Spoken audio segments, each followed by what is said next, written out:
প্রতি বছরের ন্যায় এবছরও বড়দিন ও পয়লা জানুয়ারিকে কেন্দ্র করে রাজপুর সোনারপুর পৌরসভার ৩১ নম্বর ওয়ার্ডের পৌরপিতা সুশান্ত দাসের তত্ত্বাবধানে আয়োজন করা হয় লস্করপুর লেক গার্ডেন মোড়ে ক্রিসমাস অনুষ্ঠানের।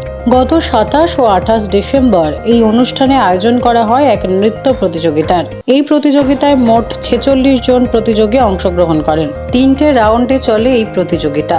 বিচারক হিসেবে উপস্থিত ছিলেন শ্যামল মল্লিক ও পিয়ালি দাস।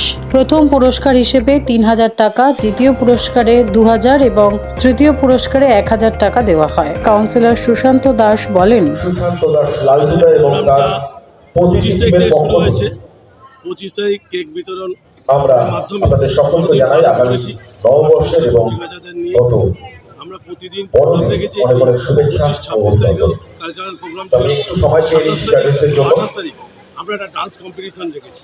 এই ডান্স কম্পিটিশনে আজকে আমাদের সুপার 8 এই প্রোগ্রাম চলছে।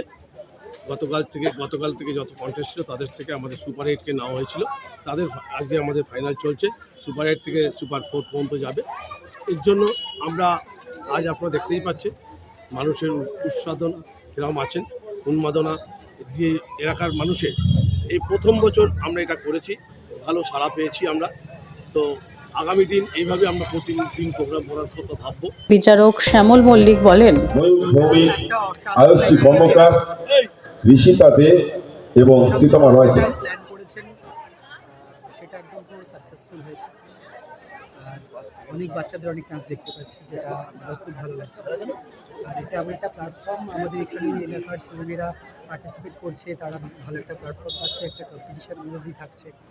এরকম যদি আমাদের এখানে হতে থাকে তাহলে এখানকার ছেলেমেয়েরা বড় প্ল্যাটফর্মে তারা ভবিষ্যতে অনেক দূরে যেতে পারছে।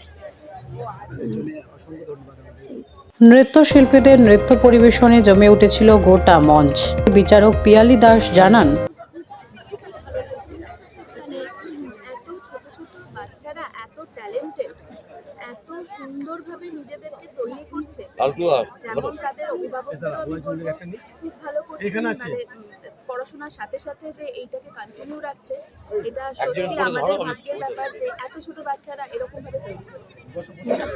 এদিন মানুষের ভিড় ছিল চোখে পড়ার মতো। ক্যামেরায় সুব্রতর সঙ্গে রাজতনয়ার রিপোর্ট, সোনারপুর বার্তা।